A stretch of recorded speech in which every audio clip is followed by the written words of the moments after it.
Shqiptarët e Luginës së Preshevës prej vitesh përballen me diskriminim nga shteti serb, sidomos përmes fshirjes së adresave, gjë që i lë pa dokumenta dhe pa të drejta ligjore.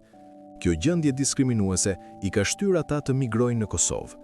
Me ligjin e ri në Kosovë, ata duhet të paraqiten brenda 72 orëve në polici për leje qëndrimi dhe nuk mund të punojnë pa leje pune.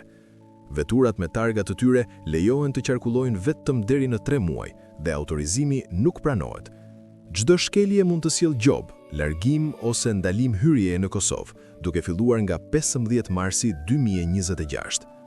Edhe më herët, shqiptarët e Luginës e kanë pësuar financiarisht. Ata paguanin sigurim për vetura deri në 120 euro në muaj, më pas 80 euro, dhe kjo gjendje zgjati 2 vite. Këto masa po u vështirësojnë atyre jetën.